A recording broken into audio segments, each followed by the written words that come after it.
Samsung next Galaxy isn't chasing a new design headline. It's shifting where AI actually runs.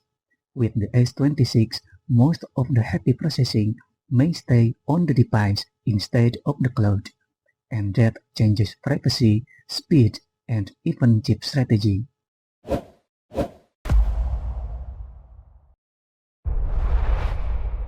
For the past 2 years, premium smartphones have quietly depended on someone else's computer.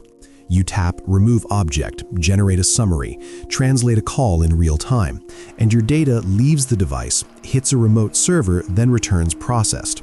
It works, but it's slower than it looks, and not everyone is comfortable with where that data travels.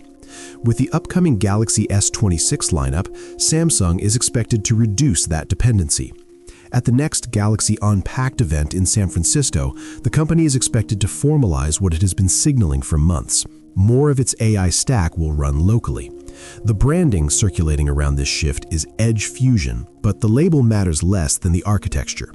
Instead of routing advanced tasks like image synthesis and complex language processing to the cloud, the S26, particularly the Ultra configuration, appears designed to execute heavier models directly on the device. That requires memory, and a lot of it. Leaks point to 16 gigabytes of RAM as the baseline for the Ultra. That's not about multitasking in the traditional sense, it's about keeping large models resident in memory long enough to avoid constant offloading. When AI feels instant, it's usually because the compute never left your hand. But the solution introduces a complication. Samsung is once again splitting silicon. In the United States and China, buyers are expected to receive the Snapdragon 8 Elite Gen 5. Other markets may see the Exynos 2600. Samsung claims parity, and on paper both are built for sustained AI workloads. Still, history makes enthusiasts cautious. If on-device AI is the core promise, consistency across regions becomes more than a benchmarking debate. It becomes a trust question. This is where the strategy gets interesting. Apple has pushed their neural engines for years. Google has leaned into cloud-first intelligence with selective on-device features. Samsung now seems to be positioning itself in between, hardware-scale local processing without abandoning cloud augmentation entirely. Not a rejection of servers, but a rebalancing. Privacy and latency are the obvious talking points. There's less visible upside too. Rendering workloads can be prioritized based on what you're actively viewing. Translation can persist in low connectivity environments.